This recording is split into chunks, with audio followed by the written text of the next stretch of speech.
السلام علیکم، میں ہوں ثانیہ چودھری۔ ہیڈ لائنز آپ نے جانی، بلیٹن کا باقاعدہ آغاز کریں اور سب سے پہلے بات کریں گے وزیر اعلیٰ پنجاب مریم نواز کی، جو یہ کہتی ہیں کہ بیلاروس کے صدر کی آمد کے موقع پر احتجاج اور فتنہ فساد پھیلانے کی کال دی گئی۔ بچوں کے ہاتھ میں بندوق اور پتھر یہ پاکستان کا مستقبل نہیں ہے۔ طالب علم پڑھتا ہوا ہی اچھا لگتا ہے، ڈی چوک میں بیٹھا ہوا اچھا نہیں لگتا۔ انہوں نے مزید کیا کہا، آپ کو دکھاتے ہیں۔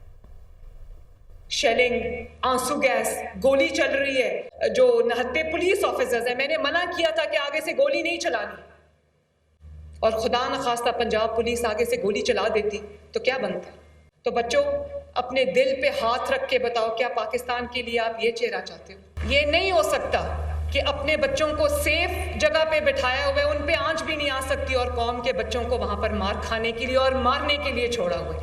پنجاب کا کوئی بچہ اگر وہ میرٹ پہ ہے، اس نے محنت کی ہے، اس کو اچھے کالج میں، اچھی یونیورسٹی میں اگر ایڈمیشن مل گیا ہے، تو اس وجہ سے کوئی اعلیٰ تعلیم سے محروم نہیں رہے گا کہ اس کے پاس وہ اس طرح کی فائنینشیل اپرچونٹی نہیں ہے۔ پیپلز پارٹی کے چیئرمین بلاول بھٹو زرداری کی مولانا فضل الرحمان سے طویل ملاقات ہوئی۔ سربراہ جے یو آئی نے پارلیمنٹ سے منظوری کے باوجود مدارس بل پر صدر کے دستخط نہ ہونے پر تشویش کا اظہار کیا، اور آپ کو بتائیں کہ پیپلز پارٹی رہنما نے تحفظات دور کرانے کی یقین دہانی کرا دی ہے۔ بلاول بھٹو زرداری کی مولانا فضل الرحمان کی رہائش کا آمد 2 گھنٹے طویل ملاقات کے بعد میڈیا سے بات کیے بغیر چلے گئے۔ ملاقات میں راجہ پرویز اشرف اور قمر سما کائرہ بھی موجود تھے۔ جے یو آئی کی طرف سے مولانا عبدالغفور حیدری، کامران مرتضیٰ، حاجی غلام علی، مولانا لطف الرحمان اور مولانا اسد محمود شریک ہوئے۔ ملاقات کے بعد جے یو آئی کے سیکرٹری جنرل مولانا عبدالغفور حیدری بولے، پیپلز پارٹی نے یقین دہانی کرا دی ہے کہ صدر مدارس رجسٹریشن بل پر دستخط کر دیں گے۔ پیپلز پارٹی رہنما راجہ پرویز اشرف کا کہنا تھا کہ ملاقات اچھی رہی، تاہم مزید تفصیلات بتانے سے گریز کیا۔ ضلع کرم میں امن و امان قائم کرنے کے لیے ہنگو میں گرینڈ جرگے کا انعقاد کیا گیا۔ جرگے میں commissioner Kohat, D P Os اور کوہاٹ ڈویژن امن کمیٹی کے اراکین نے شرکت کی۔ کرم میں ہنگامی بنیادوں پر ادویات ہیلی کاپٹر میں بھیجی گئی ہیں۔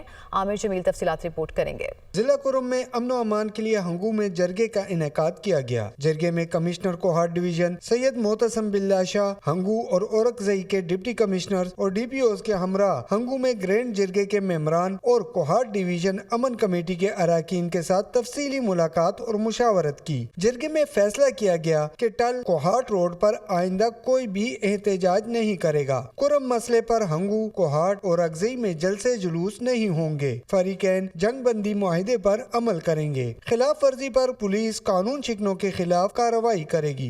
دوسری جانب ضلع کرم میں روڈ بندش کے باعث ادویات کی کمی کو دور کرنے کے لیے وزیر اعلیٰ کے احکامات پر ہیلی کاپٹر میں ضروری ادویات ضلع کرم بھیجی گئیں۔ سیکیورٹی فورسز کا لکی مروت میں خارج کی موجودگی کی اطلاع پر آپریشن اور آئی ایس پی آر کے مطابق کارروائی کے دوران 5 خارجی دہشت گرد ہلاک، 2 زخمی ہوئے۔ علاقے میں مزید کسی دہشت گرد کے خاتمے کے لیے سینیٹائزیشن آپریشن جاری ہے۔ سیکیورٹی فورسز ملک سے دہشت گردی کے خاتمے کے لیے پرعزم ہیں۔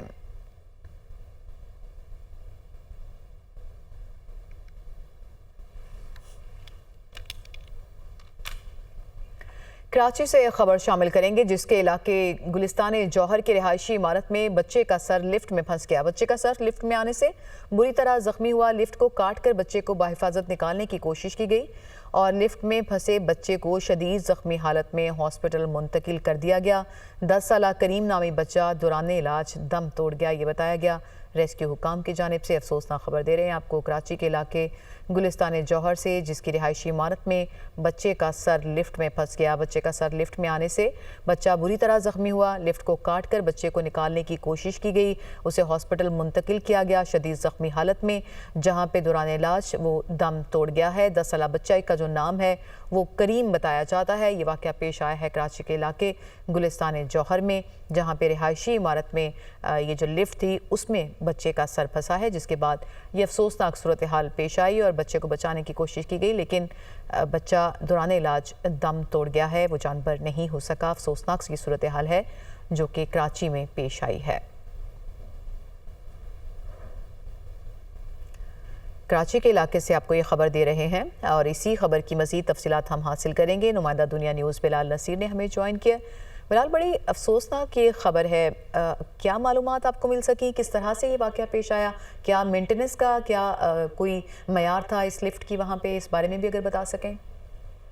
جی بالکل، گلستان جوہر بلاک 19 میں رہائشی عمارت ہے اور اس کی لفٹ میں جو ہے وہ کافی زیادہ کام تھا، جس کے باعث یہ آئے دن مسئلہ کرتی تھی۔ پولیس حکام کہتے ہیں کہ اس میں اچانک سے جو بچہ ہے اس کا سر پھنسا ہے اور وہ کافی دیر تک پھنسا رہا ہے، جس کے بعد ریسکیو 1122 اور دیگر اداروں کو طلب کیا گیا تھا۔ بری طرح سے اس بچے کا جو سر ہے وہ پھنسا ہوا تھا، جس کو فوری طور پر زخمی حالت میں نکال کر ہسپتال منتقل کیا گیا تھا، جس سے کافی زیادہ زخمی بھی تھا۔ پولیس حکام کا کہنا ہے کہ وہ اب دم توڑ چکا ہے اور اس بچے کی عمر 10 سے 11 سال بتائی جاتی ہے، اور اس حوالے سے پولیس جو ہے لیفٹ اور جو انتظامیہ ہے یہاں کی مقامی رہائشی، ان سے بھی تحقیقات کر رہی ہے۔ جی بہت شکریہ بلال نصیر، آپ نے معلومات فراہم کی۔ پنجاب اسمبلی کے حلقہ 139 شیخو پورہ میں آج سے منی الیکشن ہوگا۔ حلقے میں 1,93,000 ووٹرز کے لیے 124 پولنگ سٹیشن قائم کیے گئے۔ نشست رانا افضال کے انتقال کے باعث خالی ہوئی تھی۔ مسلم لیگ نون کی طرف سے رانا طاہر اقبال، پاکستان سنی اتحاد کی طرف سے اعجاز حسین بھٹی اور تحریک لبیک پاکستان کی طرف سے فاروق الحسن الیکشن میں حصہ لے رہے ہیں۔ 24 نومبر کے پی ٹی آئی احتجاج کے خلاف اسلام آباد کے تاجروں کی توہین عدالت درخواست پر اسلام آباد ہائی کورٹ میں سماعت کی گئی۔ چیف جسٹس عامر فاروق نے حکومت اور انتظامیہ پر برہمی کا اظہار کرتے ہوئے کہا، عدالت نے امن و امان بحال کرنا تھا مگر آپ نے پورا اسلام آباد بند کر دیا۔ عدالت نے وزارت داخلہ کو تفصیلی رپورٹ جمع کرانے کی ہدایت کر دی۔ اسلام آباد سے یہ رپورٹ دیکھیے۔ پی ٹی آئی احتجاج کے خلاف اسلام آباد کے تاجروں کی توہین عدالت کی درخواست پر سماعت۔ چیف جسٹس اسلام آباد ہائی کورٹ کا حکومت اور انتظامیہ پر برہمی کا اظہار۔ جسٹس عامر فاروق نے ریمارکس دیے کہ امن و امان بحال کرنا تھا مگر آپ نے پورا اسلام آباد بند کر دیا۔ درخواست گزار نے کہا تھا ہمارے کاروبار کو چلنے دیں۔ آپ نے میڈیا پر ہر جگہ کہا اسلام آباد ہائی کورٹ کے آرڈر پر اجازت نہیں دے رہے۔ عدالت نے آپ سے کہا تھا کہ شہریوں، کاروباری لوگوں سمیت احتجاجی مظاہرین کے بنیادی حقوق کا خیال رکھیں۔ میں پی ٹی آئی سے بھی پوچھوں گا کہ عدالتی احکامات کی خلاف ورزی کیوں کی گئی۔ پی ٹی آئی نے غلط کیا تو حکومت نے بھی غلط کیا۔ چیف جسٹس نے وزارت داخلہ کو تفصیلی رپورٹ جمع کرانے کی ہدایت کر دی۔ اسٹیٹ کونسل ملک عبد الرحمان نے کہا کچھ رپورٹس آ گئی ہیں اور کچھ آنا باقی ہے۔ عدالت نے برہمی کا اظہار کرتے ہوئے کہا آپ نے اسلام آباد کو ایسے بند کیا تھا کہ ججز سمیت میں بھی نہیں آ سکا۔ ان سے پوچھوں گا کہ حکومت سے لڑائی میں عام شہریوں کا کیا قصور تھا۔ عدالت نے کیس کی سماعت آئندہ ہفتے تک کے لیے ملتوی کر دی۔ 24 نومبر کو اسلام آباد میں احتجاج پر وزیر اعلیٰ علی امین گنڈاپور اور بشرا بی بی سمیت 96 نامزد ملزمان کے وارنٹ گرفتاری جاری کر دیے گئے۔ اسلام آباد پولیس نے وارنٹ ملنے کے بعد ملزمان کی گرفتاری کے لیے اسپیشل ٹیمیں بھی تشکیل دے دیں۔ تفصیلات کے لیے یہ رپورٹ دیکھیے۔ 24 نومبر کے احتجاج پر مقدمات۔ اسلام آباد پولیس نے علی امین گنڈاپور اور بشرا بی بی سمیت 96 نامزد ملزمان کے وارنٹ گرفتاری حاصل کر لیے۔ ملزمان کی گرفتاری کے لیے اسپیشل ٹیمیں بھی تشکیل دے دی گئی۔ تھانہ کوسار میں درج مقدمے میں اہم پیش رفت۔ اسلام آباد پولیس نے مرکزی ملزمان کے وارنٹ گرفتاری حاصل کر لیے۔ وزیر اعلیٰ کے پی اور بشرا بی بی کے علاوہ نامزد ملزمان میں شیخ وقاص اکرم، عمر ایوب، شیر افضل مرود، عالیہ حمزہ، سیمابیہ طاہر، شعیب شاہین اور علی بخاری کے نام بھی شامل ہیں۔